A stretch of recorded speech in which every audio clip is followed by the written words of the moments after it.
Tonight we're talking about something that seems maybe like sort of an unusual subject, talking about the country of Jordan. Let me explain how I get into talking about this. I've really been thinking about it for a while.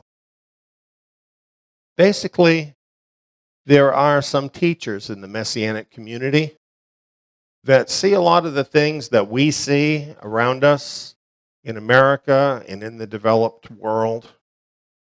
And these things look pretty scary. Things like police officers being murdered and terrorist incidents and all of these things. And they're concerned that even much worse things are going to be happening in the different developed countries. So a lot of folks kind of have a feeling like they want to find a place of safety. And I can sure relate to that. I think we all want to be safe. And what has happened is there are some Messianic teachers that are saying, hey, Jordan is a safe place.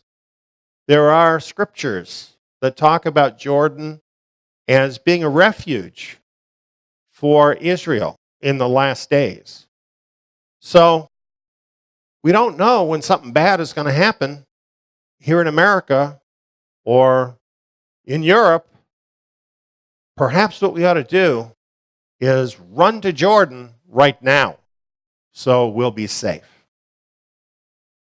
Well, I can kind of understand how people might feel about that, but we have to take a look at this because we don't want to run from what we consider to be the most imminent threat into a situation that is really even worse, where even worse could happen to us.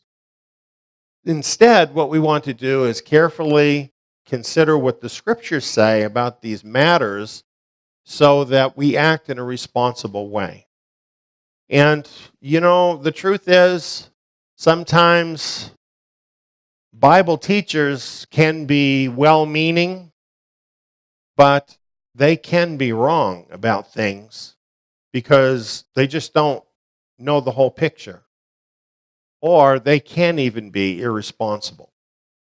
So you can't just go on what you've heard or what you've read. Yes, there have been some people that have actually done this, gone to Jordan to be safe.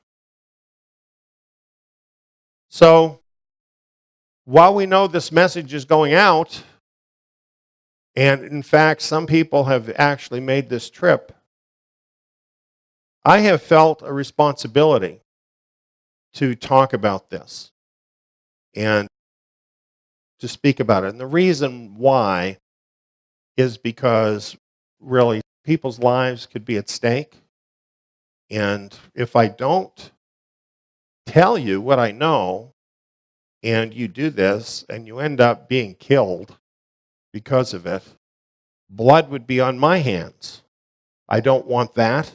And I don't want anything bad to happen to any of my brothers and sisters for whatever reason that they may be considering this.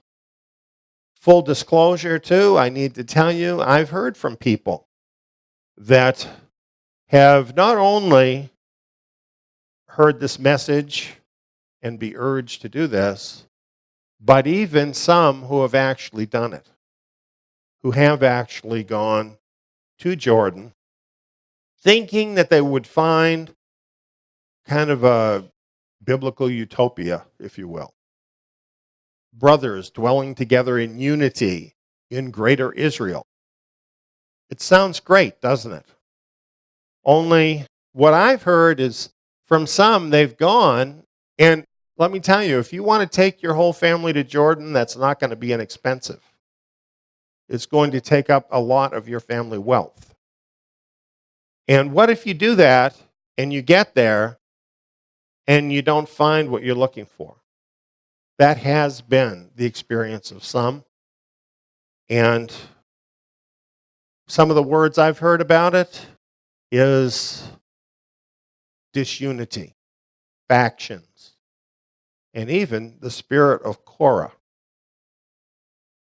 And that's a very disappointing thing to find out. Then once you get there, having spent a lot of wealth to get there, you find out that it's not what you thought. How do you get out? Because maybe you've spent all your money to get there, and you might find then you're stuck. And what if you're in that transition period and you're stuck, and then something horrible happens? Along the lines of some of the things that are in Bible prophecy that we're going to talk about tonight. So I got to tell you, I'm really worried about this. I'm worried for you. Speaking now to the folks that are considering this or have done it, because I do consider you to be in mortal danger. Now, there's always exceptions.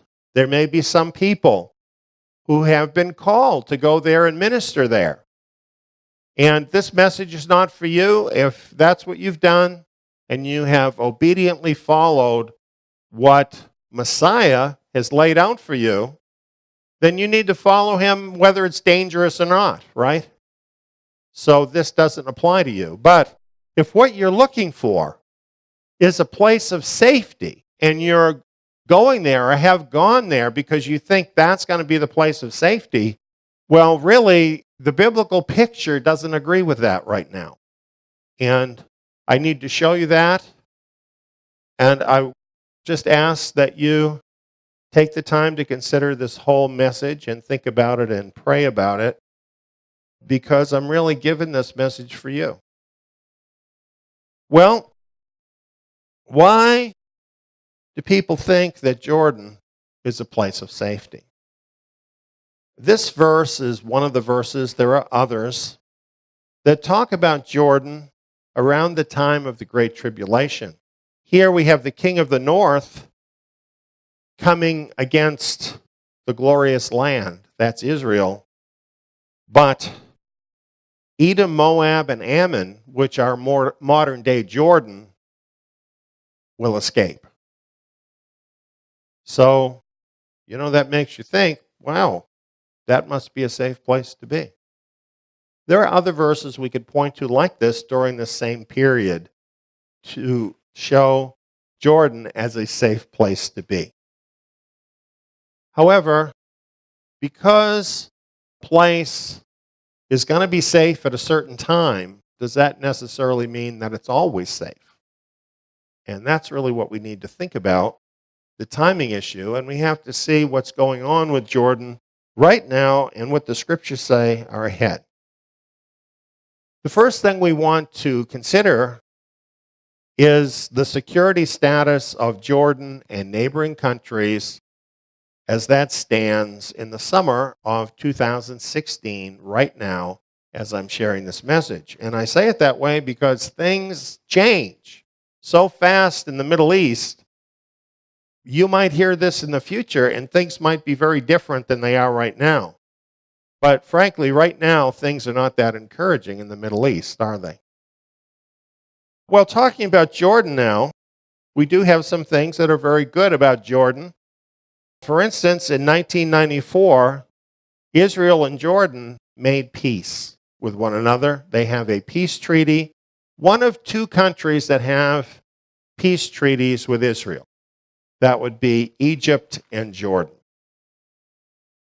This has been a very good thing for Jordan because through this peace treaty, they've been able to cooperate with Israel on things important to them, such as water, an $800 million water project, things having to do with trade, commerce, and other things. So this has been good, and it has really brought about certain cooperation between the two governments. And that's a good thing, and that's something that you could point to say, well, you see, Jordan is different than the other Middle Eastern countries because it has a good relationship with Israel. However, before you get too into that, you need to realize that that's the governments, it's not the people. For example, last year, there was this protest of the Jordanians. There were 5,000 of them that had a rally in the capital city of Jordan, Amman, Jordan. They burned an Israeli flag. They demanded the cancellation of the 1994 Jordan-Israel peace treaty, and they carried signs that said, "The land is ours, Jerusalem is ours, and Allah is with us." So, while there's a peace treaty right now, I think we can see from that there's a lot of people in Jordan who don't want there to be a peace treaty and perhaps are willing to do something about that. Now, a little more on the security. We have this map, and this reminds us of what happened in the Middle East around 2014. This is when essentially the United States had pulled out of Iraq. Very soon after that, ISIS rose, took over much of Iraq, much of Syria, and has been really ravaging the world ever since then. So you have this whole long area in the Middle East that stretches all the way from the Persian Gulf to the Mediterranean Sea that is extremely unruly and violent. And in that period, there have been, conservatively, 500,000 people that have been killed by radical jihadists in this area. Christian communities that have been in the Middle East since the early centuries and have actually lived there through everything that's happened. Now think about the things that have happened, okay? The Crusades that happened in the Middle Ages, the rise of Islam, everything that's happened there. These Christians have been there all that time, and now they're driven out.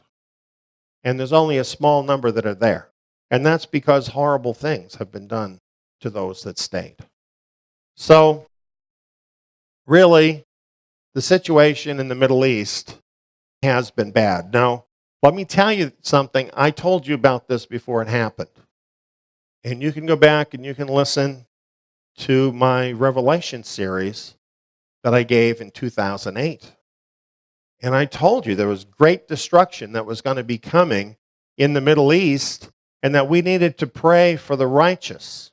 And indeed, many of these people who have been killed are innocent people. Many of them having been Christians, many of them having been Muslim people who really wanted no part of any of this. And as you know, the world has been flooded with refugees that have been fleeing from these places. So that is the situation in the Middle East right now, and the war goes on. It's the Sunni Shiite war. I believe the beginning of the Psalm 83 war, the preliminaries, if you will. And what is holding it back? Well, part of it is the United States presence.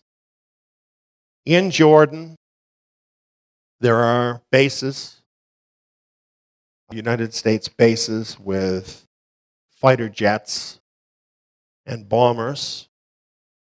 In other places in the Middle East, we have a significant United States presence there. But really what has been happening is the United States has been pulling back, for the most part, from the entire conflict. So how did all this happen?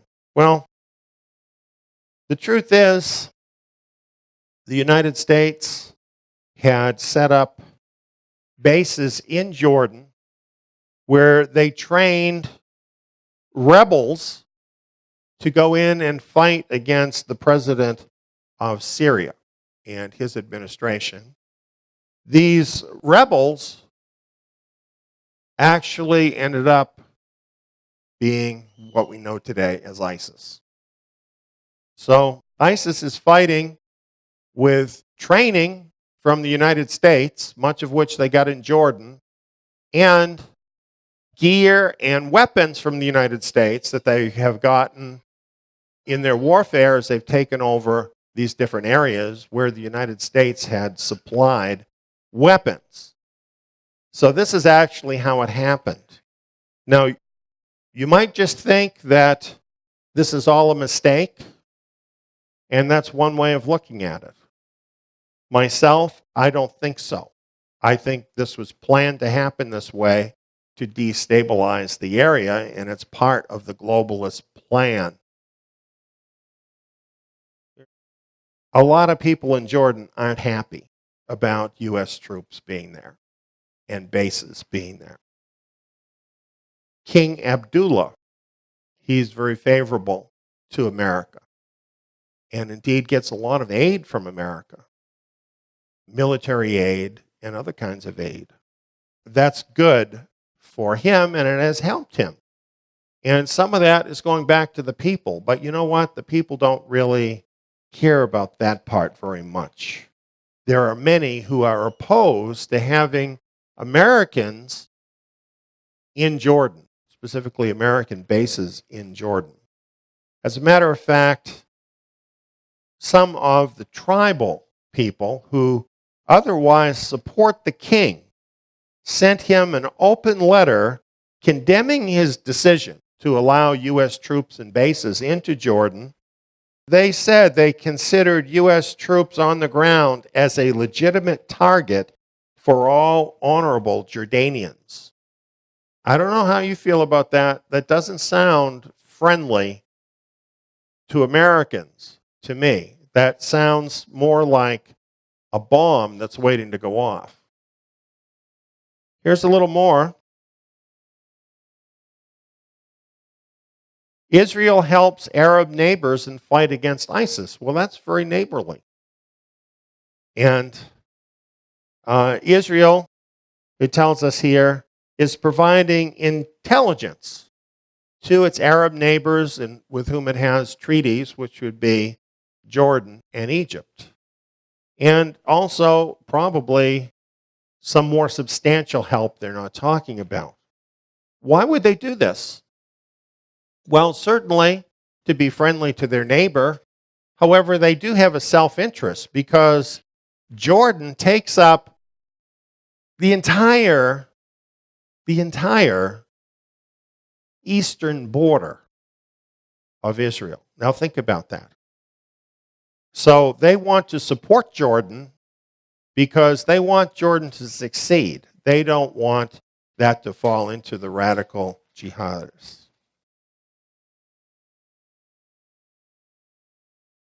Everybody in the Middle East is building walls.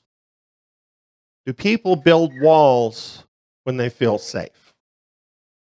In Kuwait, they built a wall a while back in 2004. It cost them $28 million for this wall. It's not that long either, by the way, because Kuwait isn't that long, relatively speaking. Saudi Arabia is much bigger. When all of this happened, with ISIS taking over large parts of Iraq, the Iraqi soldiers just quit. They just ran away on the border, the whole border where Saudi Arabia was. All the soldiers just ran away. So the Saudis had to put their soldiers on the border. They sent 30,000 soldiers on the border in order to protect their country. Well, that was a temporary measure.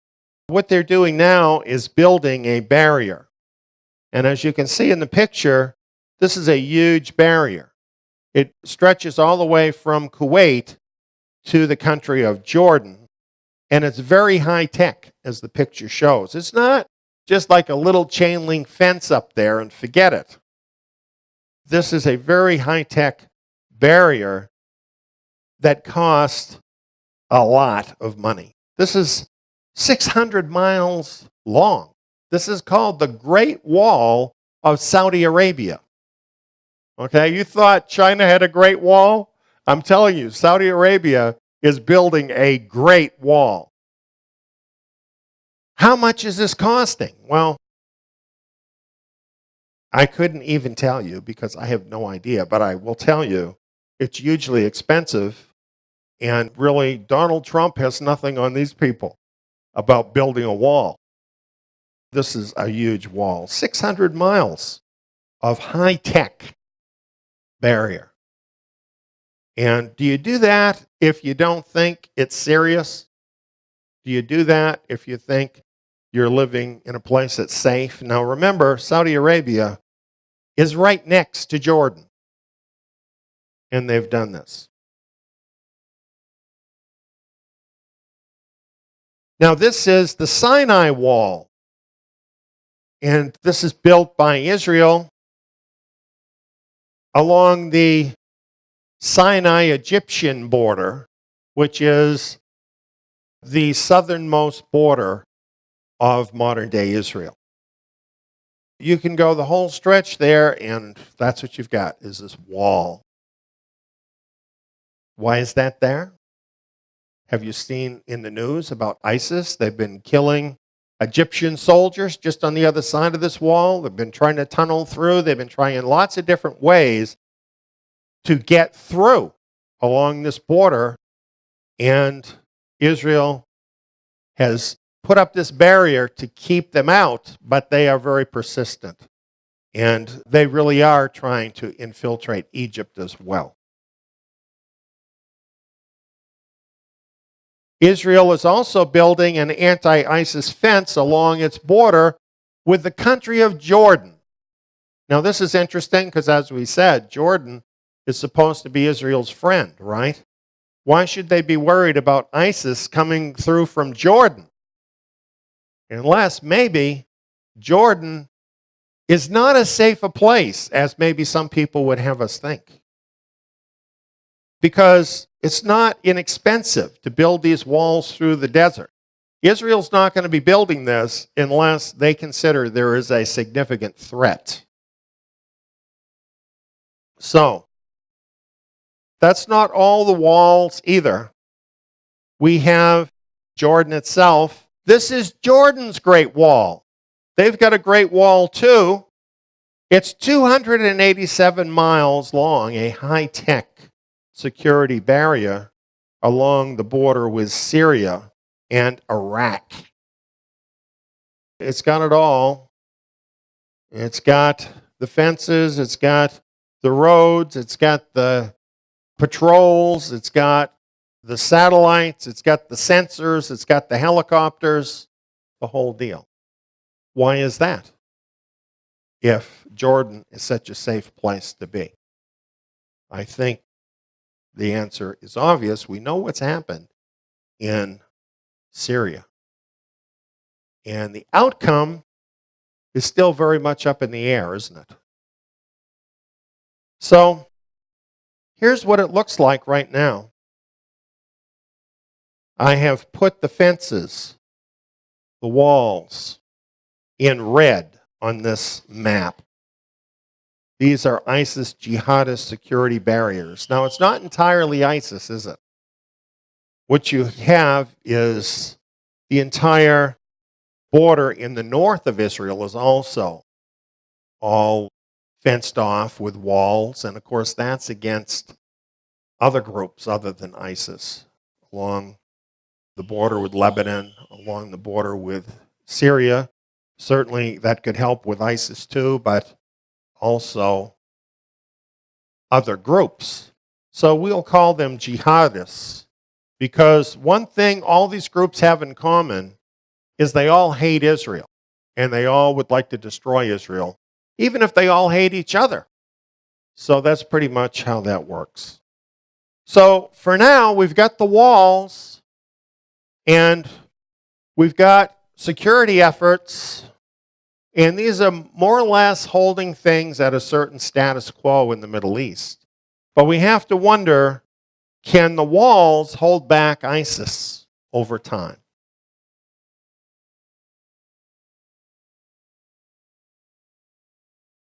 Here's something I found on Facebook, and the map, it shows Petra.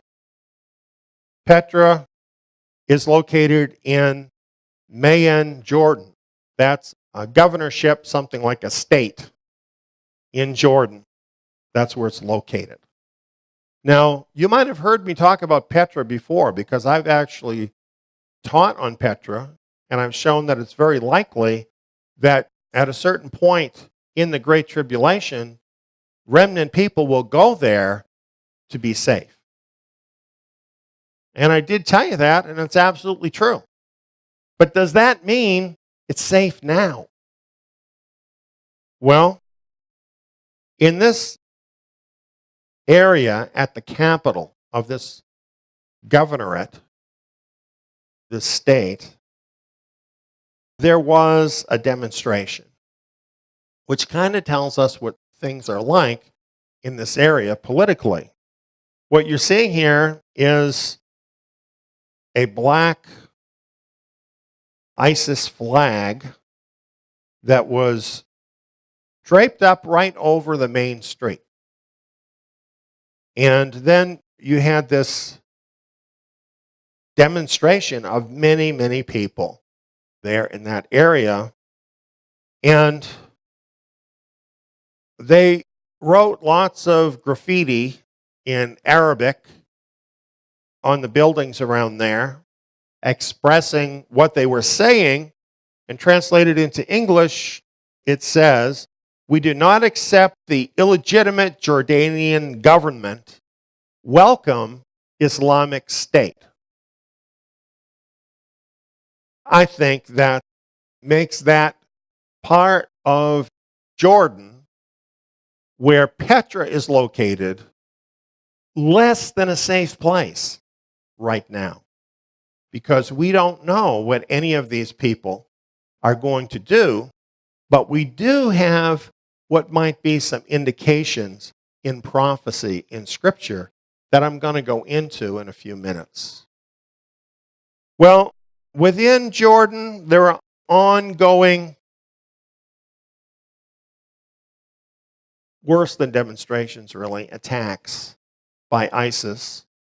This happens from inside the country and outside the country. You might have read in the news different times, for instance, where certain border crossings of Jordan have been attacked. This happens fairly frequently. But I think what is more concerning is activities that happen within the country, because it tells you this sympathy within the country for ISIS.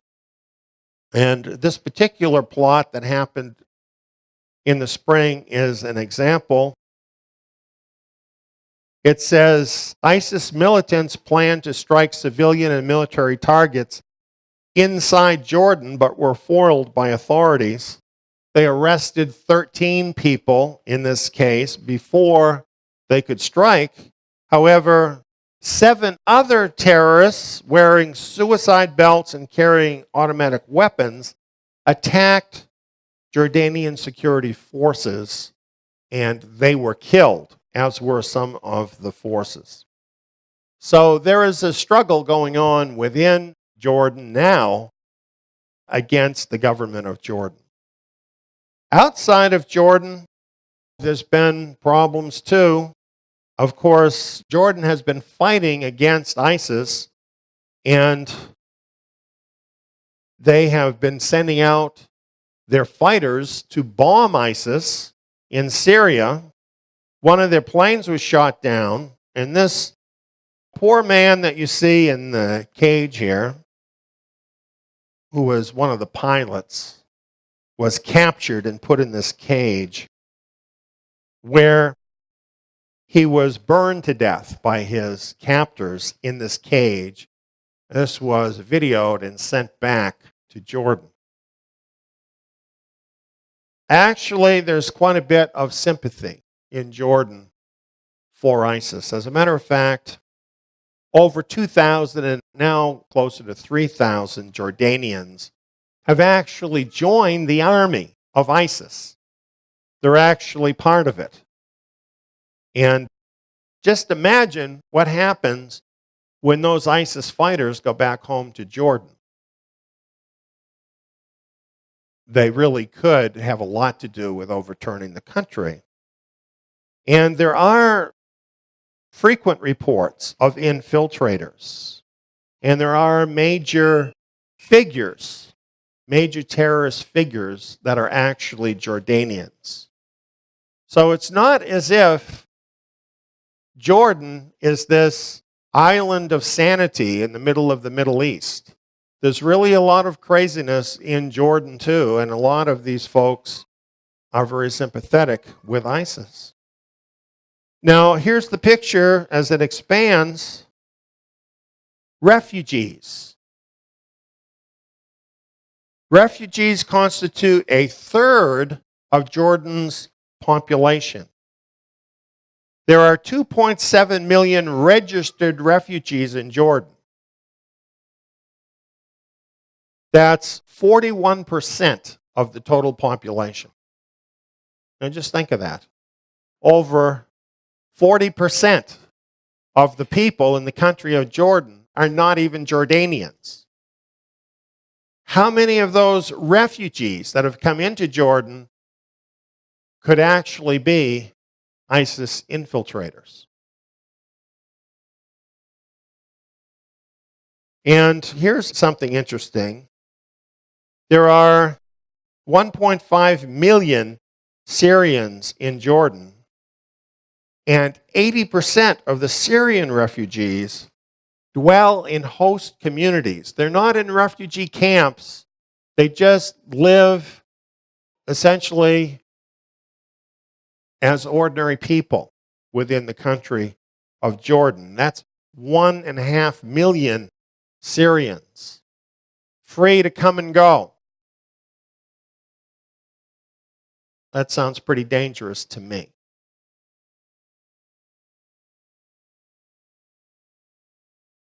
Here we have a little more information. You see on the left here a chart which shows the trade and foreign investment in Jordan. See that red line? That kind of tells you what's happening. Down is what's happening. Jordan is losing a lot of money because investors who look into things like the geopolitical situation don't want to invest their money there. Why not? They consider it too great a risk. And of course, this puts even more pressure on Jordan, doesn't it? Who used to enjoy a lot more money coming into their country, and that's been reduced by over half of what it used to be. At the same time, we have the refugee problem, and I've already told you 40% of the country are refugees. Here's a picture of just one camp. Can you imagine how many people are in that camp? How long do you think they want to stay in that camp? That's just really a lot more trouble waiting to happen. Unemployment and growing poverty create heightened social tensions and a breeding ground for ISIS. And basically what's happening here is with this big surge of the Syrian refugees coming into the country who are willing to work for anything, okay? Any amount of money, a piece of bread, whatever it takes just to get by to the next day. What do you think that's doing to the native Jordanian workers? How are they able to even get a wage anymore? So a lot of them have lost their jobs. This has created a lot of unrest for native Jordanians, and they're not happy. Others are doing fine, you know. If you have a job, you're fine. But when you look at this refugee situation, just imagine the country of Jordan providing social services for all these folks, medical clinics, garbage collection, water, electricity. All of this costs many millions and possibly billions of dollars, and they are getting about half from other sources outside their own country. And they are having to bear a large part of the burden, even at this time when their revenues have shrunk tremendously. So things are not looking so great for the country of Jordan right now. It could get worse. Israel says the Islamic State could attack it and Jordan. In fact, the leader of ISIS has vowed to attack both Israel and Jordan. He said he was going to cut off the king's head. Now that we have looked at the geopolitical situation in the Middle East and what Jordan is experiencing and confronting, we want to now move to the scriptures. We want to look at Jordan dangers in prophecy. And while there's scriptures that talk about Jordan as a safe place, there's also scriptures that talk about some pretty scary stuff happening with the people and the place that we call Jordan today. For instance, there's the Sons of the East invasion. Now, I think that's an interesting term, the Sons of the East. Very nondescript, isn't it? It's a term that's very general. Okay, just men from the East. So this kind of suggests from all the countries, right? Doesn't that sound a lot like ISIS? You've got people who are streaming into ISIS from all these different countries of the Middle East. And in the current situation, this certainly can apply to ISIS and any other groups like them that are just this hodgepodge of different people from different countries in the Middle East, the Sons of the East. I think it's just an amazing term in the present situation. Here's what it says, beginning in Ezekiel 25:8. Thus says the Lord Yahweh, because Moab and Seir say, behold, the house of Judah is like all the nations. Now, this is talking about the very area we were just looking at, the same area that Petra is in Jordan. So it could be referring to the whole country, or it could be referring to this contingent of people in that area, really against Israel. But in either case, what Yahweh is concerned with here is that they're saying the house of Judah is like all the nations. What does that mean? Nothing special, right? They're nothing special. They're just like any other nation, and we will treat them accordingly, disregarding the covenant that Yahweh has with his historic people. It goes on, therefore, behold, I will open the side of Moab from his cities, which are on his frontiers, the glory of the country to the sons of the east, to go against the sons of Ammon. Now, Ammon is in the northern part of the country of Jordan. Today, it's called Amman, Jordan. I have visited the place. I've stayed in a hotel there. I'm familiar with this place because it is the capital of the country where the government is located. And so it's saying here that the frontiers, the borders, are going to be opened up, and then these sons of the east are going to go against the sons of Ammon, Jordan, where the government is. And it says, I will give them for a possession. It's saying that the sons of the east are actually going to possess the place where the government is. Now, if I said that to you about Washington, D.C., what would that mean to you? If the Russians were going to come to America and they were going to take Washington, D.C. as a possession, what would that mean to you? Doesn't that mean then that they have taken over the country? If you take the capital, you've taken the country. That's what it's talking about. I think in view of the current situation, that's pretty scary. that goes along pretty closely with the situation we see on the ground. It sounds a lot like what happened in Iraq to me. And this is foretelling something that's going to happen in Jordan. It's really not hard to see how this could happen. Now, let's look at more. This is from Obadiah. How Esau will be ransacked, how his hidden treasures are sought out. All the men of your alliance have brought you on your way, even to the border. The men who are at peace with you have betrayed you and prevailed against you. Friends who eat your bread lay a snare under you. What's that talking about? An alliance. An alliance where they're betrayed to their enemies. Well, they're in an alliance with the United States. The United States has bases in Jordan, right? The people aren't happy about it, but the government thinks it's a good thing. And they depend on those bases for protection from these hostile forces.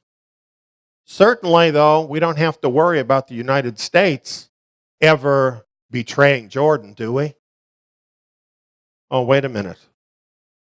What happened in Iraq? You remember this? We pulled out our troops and essentially made the way for ISIS to perform their blitzkrieg into the country of Iraq. City after city fell. And House Speaker John Bonner said, they're 100 miles from Baghdad, and what's the president doing? Taking a nap. Remember that? Just sitting on his hands while cities that American soldiers fought and died to set free were taken back into the hands of these barbarians. And our president is taking a nap. He's got to think about it. Oh, what are we going to do? I got to think about it. Well, you know, he had a lot to think about. At the time, America had 35,000 troops in the Middle East, 10,000 troops in Kuwait alone. Kuwait being on the border of Iraq. All it would take is a word, and our troops would have been out there. Of course, we had the U.S. Air Force Base in Jordan with F-16 fighters on the ready. The Fifth Fleet was in Bahrain with 2 Nimitz-class aircraft carrier, each of them with dozens of planes that could have been put into service, not to mention the nuclear submarines with Trident and Tomahawk missiles. All of this could have been brought to bear to save those cities that American soldiers died to set free, but none of that happened. Does that sound like a betrayal of an ally to you? Do you think if it happened in Iraq, it could happen in Jordan? Jordan fears terror attack on Syria border may herald new ISIS front. The front it's talking about is within the country. Among other things, the article says the Jordanian monarchy's cooperation with the Syrian rebels and the British and American armies have made it a target of ISIS. It's worried. Jordan is worried about what's happening within its own country. So much sympathy with ISIS. You suppose maybe some people from inside Jordan who are in a way a part of the alliance, perhaps involved in the military, could betray the country at the borders and let in the horde? You think something like that could happen? It could happen. The picture then from the prophecy looks remarkably like the situation that exists in the Middle East right now. And it is entirely plausible that this is what it could be talking about. Now, there are other realities we should look at here. Look at this map. You see what it says. Only by taking Jordan can the jihadist conspiracy surround Israel. Do you think maybe all these different jihadists would like to surround Israel? Do you think that could be a strategic move for them? What kind of support do you think they would get if they took Jordan, were right on the border of Israel, and sent out a call to all the Muslim nations saying, we've got them against the ropes, come and help us take them down? Do you think that could happen? Well, Psalm 83 tells us something like that is going to happen. Come, they say, and let's destroy them as a nation, that the name of Israel may be remembered no more. Do you think a group like that might say that? Would they say anything else? Isn't that exactly what they would say? Is that just a historical coincidence, do you think? They have conspired together with one mind. They form an alliance against you. The tents of Edom, part of Jordan, and the Ishmaelites, the Arabs, Moab, again, part of Jordan, and the Hagrites, another strain of Arabs, Gebal, which is Syria, Ammon, which is the northern part of Jordan, and Amalek, which is the area in the Sinai, south of Israel, also is joined with them. They have helped the children of Lot. Now, as you look at the different groups it names, what you get is a sense of the peoples directly surrounding Israel all the way around.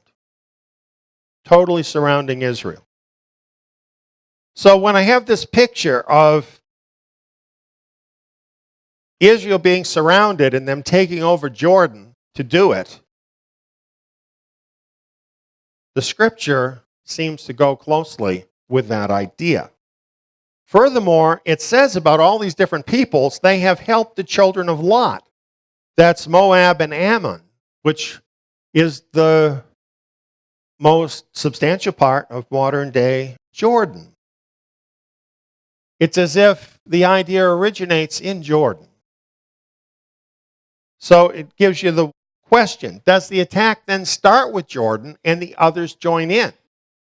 So let's just look at this. If the sons of the east have taken over Ammon,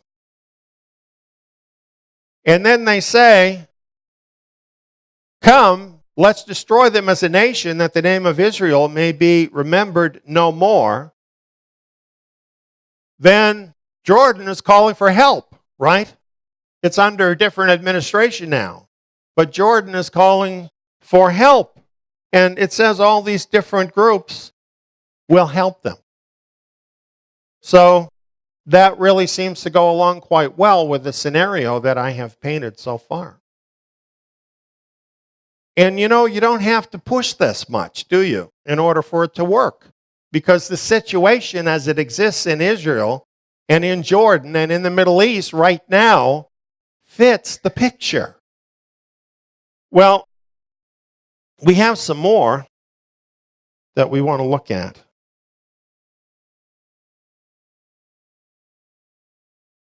Here from Ezekiel 25, 8 through 14, Yahweh is talking about Edom, which controlled that area where Petra is located in ancient times in Jordan. And it says, among other things here, I will lay my vengeance on Edom by the hand of my people Israel. Just kind of imagine the attack that comes after they all surround Israel. And that's when Yahweh lays his vengeance upon them by his people Israel. Very coherent, logical picture, isn't it?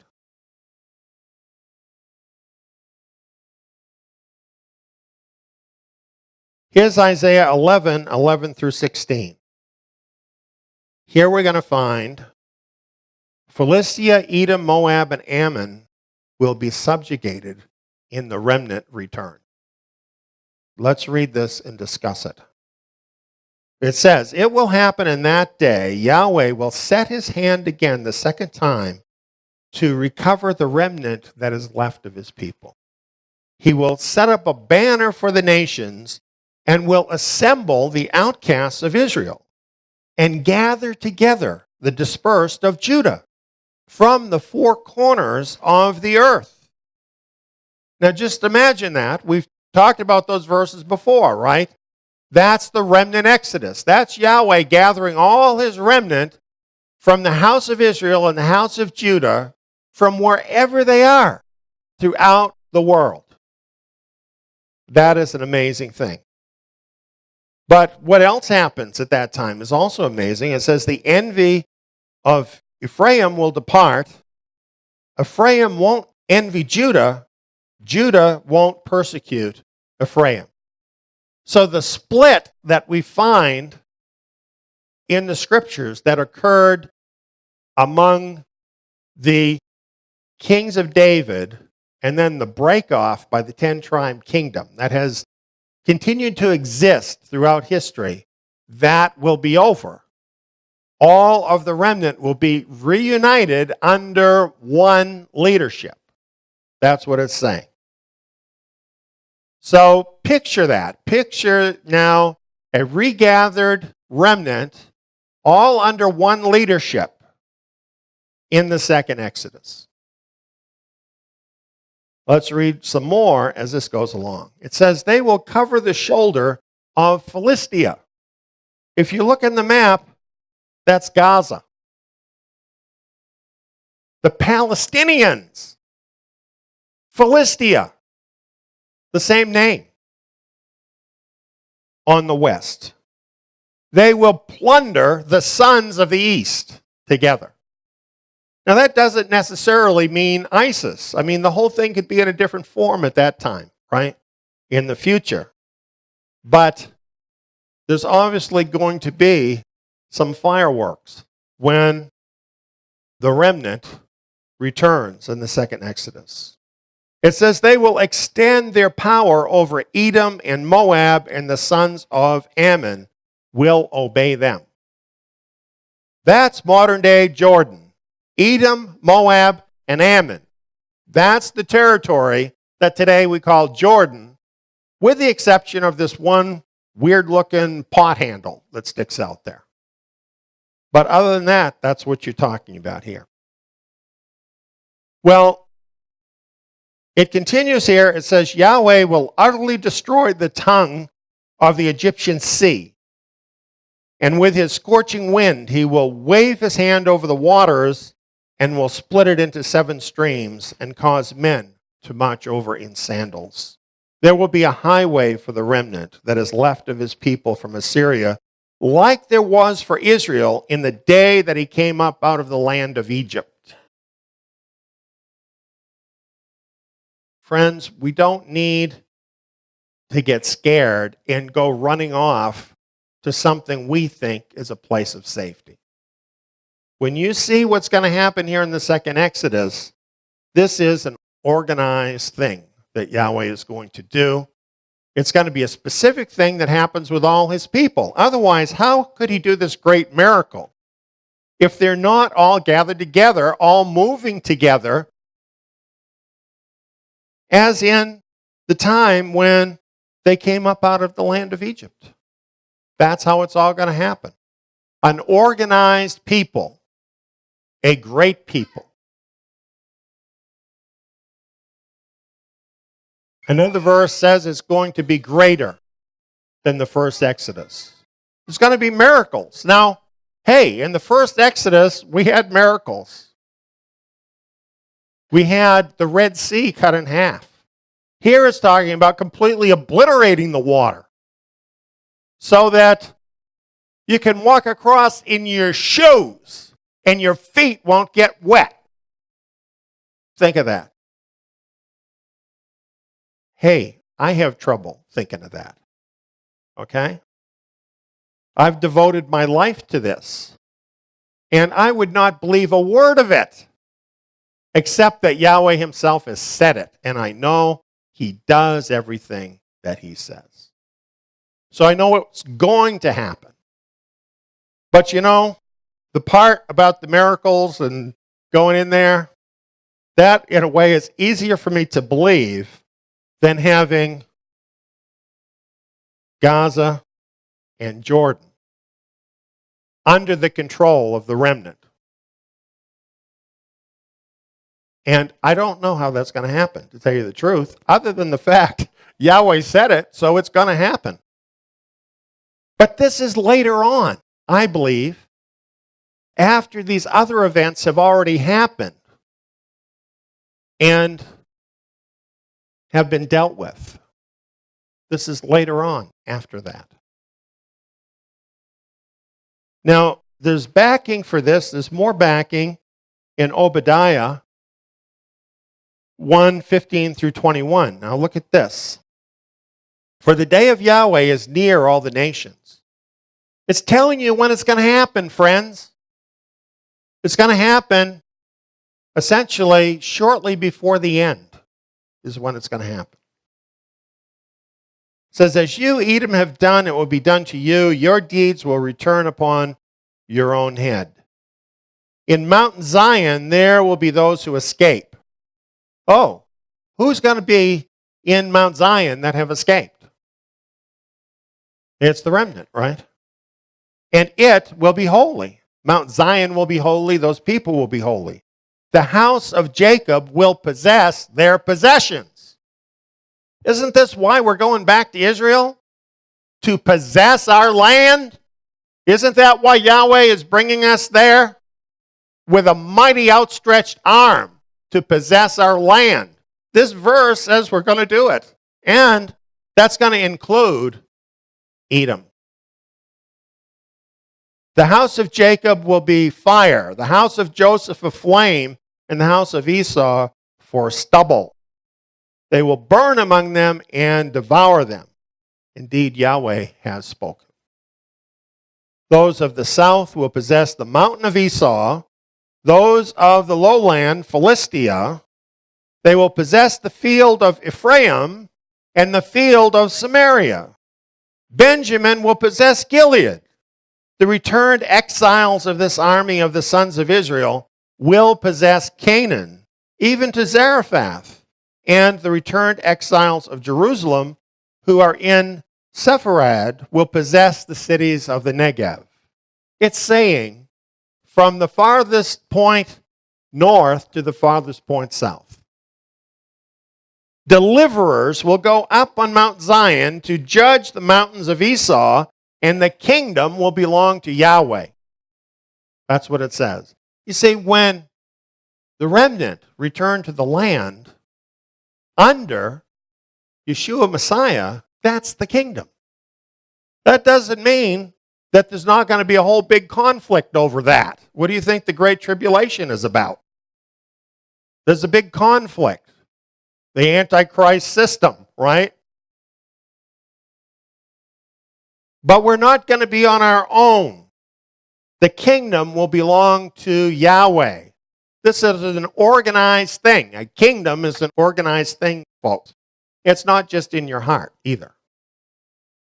And what about the places it mentions? Aren't these all the same places the other verses talked about? So we have confirmation. We have two witnesses that tell us what's going to happen when the remnant return, and that we will possess our possessions. This is bigger than I could wrap my head around, to tell you the truth. You might be the same as me. You know, I'm a little poor kid from Maine. That's pretty big to me. But I believe it because Yahweh said it. And I'm going to be just as amazed as you are to see exactly how he does all that. So let's recap what we're seeing. Here's this possible prophetic picture for Jordan as we can see it at the moment. The first point, the fall will come through an unexpected betrayal from allies and friends in Jordan. Plausible or not? Plausible, right? The border of Jordan will be open to the sons of the east. Do you think there's anybody out there that would like to get in there? They will go against Ammon, seat of the government, and will prevail. The country will thereby come under the control of the sons of the east. With Jordan under the control of the jihadist conspiracy, Israel is surrounded. Now a call goes out to every quarter of Islam, and old enemies unite with one purpose: to destroy Israel. The stated areas suggest that Israel is completely surrounded by her enemies on every side, with the attack directed from occupied Jordan. The vengeance of Yahweh comes upon the jihadist conspirators by the hand of Israel. After the Psalm 83 war, the remnant return and gain control of Gaza and Jordan, along with their possession in the country of Israel. While some details may play out differently, there can be no doubt from these verses the dangers ahead for Jordan before the Great Tribulation. Now, can you see that? You know how it is with prophecy. It cannot be completely understood till it's fulfilled. We have enough to tell us what we need to know to make good decisions. Now, knowing what these prophecies say about Jordan, do you think it's a good decision to go there by yourself right now? You decide. So here's the verse we looked at in the beginning. Daniel 11:41. And I want to tell you something. I'm going to totally get into this in Sukkot. I plan on having a presentation that's going to include this part of the book of Daniel. So I'm going to explain more about this. But here's what the verse says. The king of the north shall also enter the glorious land, and many countries shall be overthrown. But these shall escape from his hand, Edom, Moab, and the prominent people of Ammon. Edom, Moab, and Ammon make up today the country of Jordan. It says these will escape from the king of the north. Now, students of Bible prophecy agree that this verse happens roughly at the start of the Great Tribulation. So that's not now. So yeah, it seems like Jordan will be safe from this event. But we're not there yet. It makes sense that Jordan will be safe during the tribulation because its prophesied troubles will have already happened and been settled up. As a matter of fact, Jordan, at this particular time, apparently will be under the control of the returned remnant. And doesn't that explain then why they escape? Right? But these are future events that happen after these other events where very dangerous things are going to be happening in Jordan. Let's consider what Yahweh plans for the remnant. What do we know about Yahweh? We know he is a God of order. Can you prove that from Scripture? I believe you can. Go through the first chapter in the Bible of how he created the world. Perfect order, right? Go through the Torah. Look at the book of Numbers and see how he divided up his people. Look at the Exodus, where he brought his people out of Egypt. Look at the tribes of Israel and how they were ordered. Yahweh is a God of order. Is he a God of love? That's what his order is about, isn't it? He ordered everything in a way that expresses his love for his people. And why did he order it like that? He ordered it so you can count on it. You know what's going to happen. You don't have to wake up in the morning finding yourself floating up to the ceiling. You can count on gravity every single day, right? To a point you don't even think about it. How many things in your life are like that? Because Yahweh has ordered the created world. Yahweh has not changed. He is still the God of order that he has always been. And he still loves his people like he always has. He will provide loving shepherds to lead the remnant back home as one flock. A unified people in the remnant exodus. And this is going to happen just like it happened in the days of old. Like it happened when he led his people out of Egypt. It's going to be orderly, it's going to be in holy array, and it's going to be glorious. How do we know that? Well, the scriptures specifically tell us, plus, Yahweh doesn't change. Is a mob of people trying somehow to get into Israel, even when Israel doesn't want them, is that a glory to Yahweh? Or is an ordered people being led by him in a miraculous way something that'll bring him glory? Which is he going to do? We don't have to guess. Micah chapter 2 tells us how it's going to happen. This is one of many verses. Yahweh says, I will surely assemble Jacob, all of you.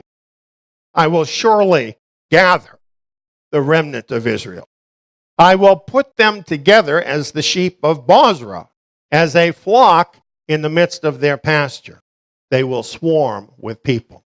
Now you notice it says, as a flock, not a whole bunch of flocks. This mess we've got right now with all these different groups fighting each other, this is not what is going to happen with the remnant. One flock. And not only that, he's providing leadership. He who breaks open the way goes up before them. Could that not be talking about Moses? Isn't that what happened with Moses? He broke open the way with Yahweh, and then he went up before the people and led them out. But it's not talking about Moses, because it's talking about the remnant, a future event. Surprise! Yahweh's going to do exactly what he did before because he's a God of order. Holy order with a righteous leader will be the godly manner of the return. That's how it's going to work. Nothing else will work. You can try to do something else if you want to. It's going to fail because there's one plan. This is the plan, and this is what's going to happen. That's it. And it's a great plan. I want to be a part of this plan. I am part of this plan. How about you? Have you decided to be part of this plan? Are you living for this? I want to be part of this so bad, of actually seeing this happen, of seeing the world at awe of the Yahweh who I have come to know and love. That's what I want. And that spurs me on. That inspires me. And it doesn't make me feel like finding a place to go run to. Because knowing that I am part of Yahweh's remnant, that this is what he has for me, I'm not afraid of the things that are going to happen where I'm at.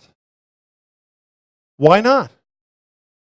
I know his timing is perfect. Don't you know that too? Haven't you learned that about Yahweh? His timing, it's perfect. You don't have to worry. You don't have to be afraid because all this crazy stuff is happening. Just be with the program, you know? Just move along with his program. Be open to what he's doing. Make an agenda for yourself to be ready when it's time, when the call comes for us to go. That's all. You don't have to be afraid. Yahweh has this all worked out. And it's going to be great. What it doesn't include is running back to Jordan now. Because you can't go back in the second Exodus if you're dead. And that could really happen if you go back to Jordan now. Yes, Yahweh might spare you if you do something stupid. He has me at various times in my life. But you can't count on that. If you are moving outside of his will and outside of what his word tells you, you are in dangerous territory and dangerous things can happen to you. Dangerous things do happen to people because they were in the wrong place at the wrong time. What about all the believers who have encountered ISIS and have had horrible things happen to them that didn't get out when they could have gotten out? See, it's already happened for some people. So this is why I'm worried, friends. This is why I'm worried for our brethren who may already be there, for some who may have been thinking on this. And I want you to know we're praying for you. You know, any of us in these last days can make a bad decision because these are difficult, scary times. If anybody's done this, we don't want to make fun of them. We don't want them to feel diminished because they did. Because I'm sure all of us have made the wrong decision about something before.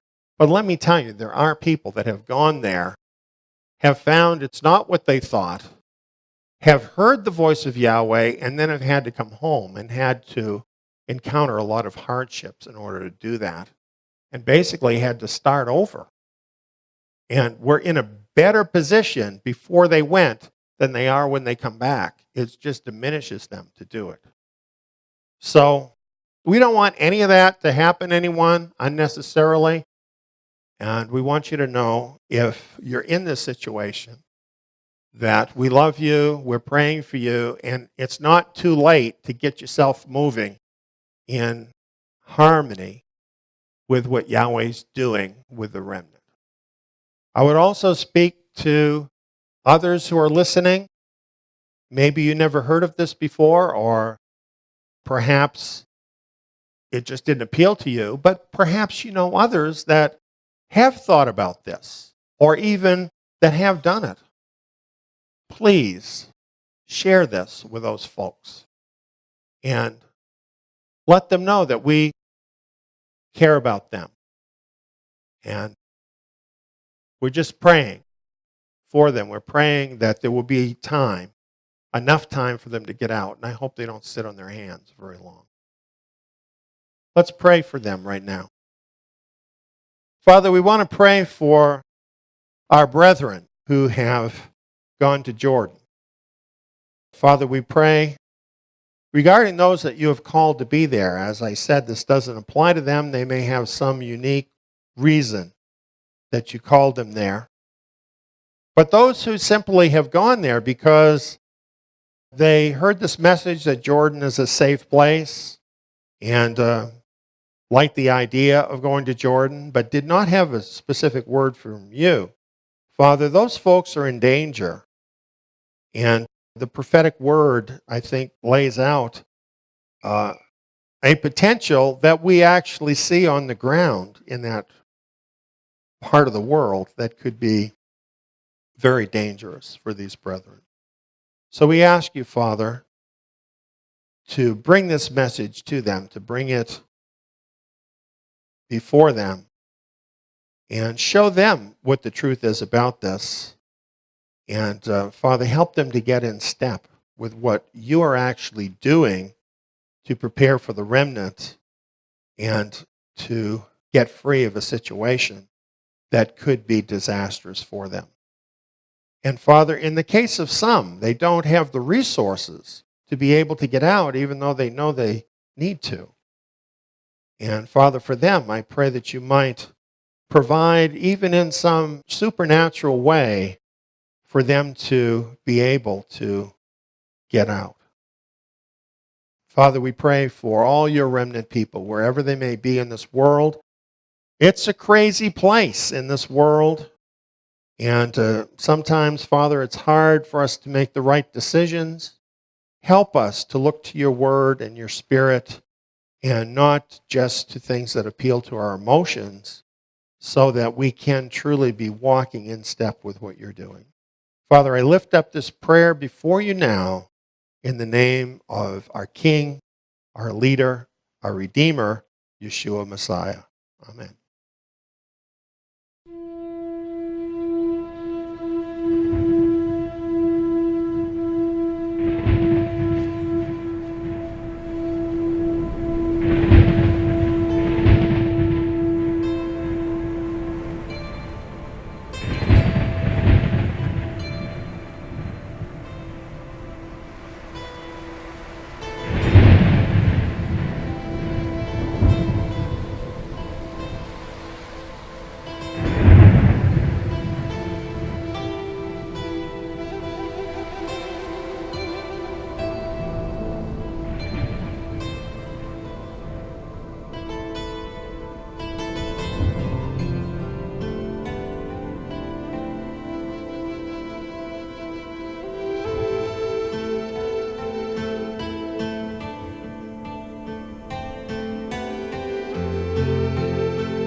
Then once you get there, having spent a lot of wealth to get there, you find out that it's not what you thought.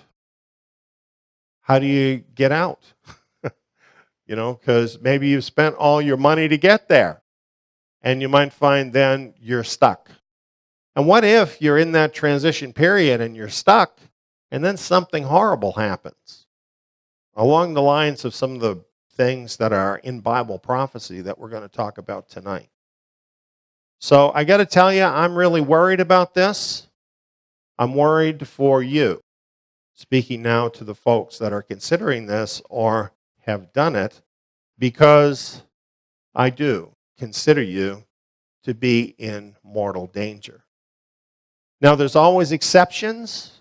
There may be some people who have been called to go there and minister there. And this message is not for you. If that's what you've done and you have obediently followed what Messiah has laid out for you, then you need to follow him whether it's dangerous or not, right? So this doesn't apply to you. But if what you're looking for is a place of safety and you're going there or have gone there because you think that's going to be the place of safety, well, really, the biblical picture doesn't agree with that right now. And I need to show you that. And I just ask that you take the time to consider this whole message and think about it and pray about it, because I'm really giving this message for you. Well, why do people think that Jordan is a place of safety?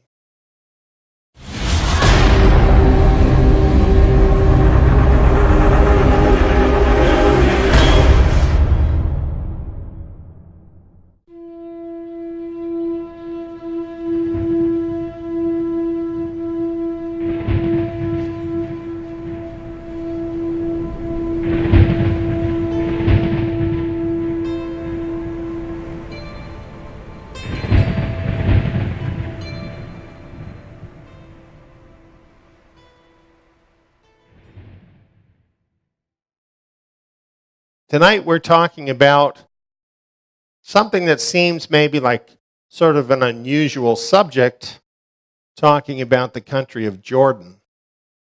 Let me explain how I get into talking about this. I've really been thinking about it for a while.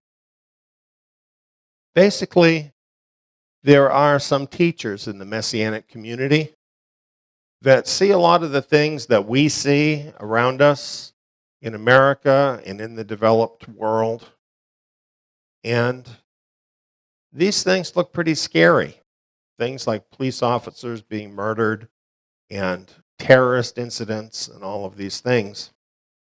And they're concerned that even much worse things are going to be happening in the different developed countries. So a lot of folks kind of have a feeling like they want to find a place of safety. And I can sure relate to that. I think we all want to be safe. And what has happened is there are some Messianic teachers that are saying, hey, Jordan is a safe place. There are scriptures. This verse is one of the verses. There are others that talk about Jordan around the time of the Great Tribulation. Here we have the king of the north coming against the glorious land. That's Israel. But Edom, Moab, and Ammon, which are more modern-day Jordan, will escape. So, that makes you think, wow, that must be a safe place to be. There are other verses we could point to like this during the same period to show Jordan as a safe place to be. However, because a place is going to be safe at a certain time, does that necessarily mean that it's always safe? And that's really what we need to think about, the timing issue, and we have to see what's going on with Jordan right now and what the scriptures say are ahead. The first thing we want to consider is the security status of Jordan and neighboring countries as that stands in the summer of 2016 right now as I'm sharing this message. And I say it that way because things change so fast in the Middle East. You might hear this in the future and things might be very different than they are right now. But frankly, right now, things are not that encouraging in the Middle East, are they? Well, talking about Jordan now, we do have some things that are very good about Jordan. For instance, in 1994, Israel and Jordan made peace with one another. They have a peace treaty. One of two countries that have scriptures that talk about Jordan as being a refuge for Israel in the last days. So we don't know when something bad is going to happen here in America or In Europe, perhaps what we ought to do is run to Jordan right now so we'll be safe. Well, I can kind of understand how people might feel about that, but we have to take a look at this because we don't want to run from what we consider to be the most imminent threat into a situation that is really even worse, where even worse could happen to us.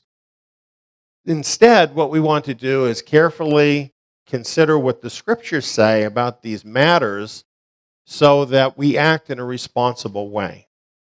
And, the truth is, sometimes Bible teachers can be well-meaning, but they can be wrong about things because they just don't know the whole picture. Or they can even be irresponsible.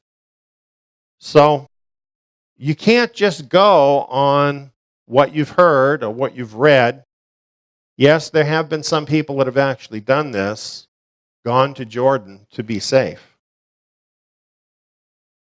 So while we know this message is going out, and in fact, some people have actually made this trip, I have felt a responsibility to talk about this and to speak about it. And the reason why is because really people's lives could be at stake. And if I don't tell you what I know, and you do this, and you end up being killed because of it, blood would be on my hands. I don't want that, and I don't want anything bad to happen to any of my brothers and sisters for whatever reason that they may be considering this. Full disclosure, too, I need to tell you, I've heard from people that have not only heard this message and be urged to do this, but even some who have actually done it, who have actually gone to Jordan, thinking that they would find kind of a biblical utopia, if you will. Brothers dwelling together in unity in greater Israel.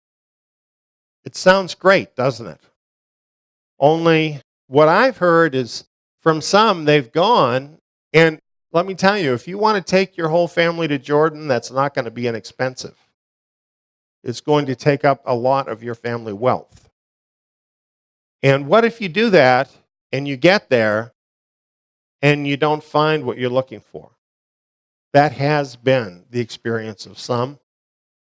And some of the words I've heard about it is disunity, factions, and even the spirit of Korah. And that's a very disappointing thing to find out.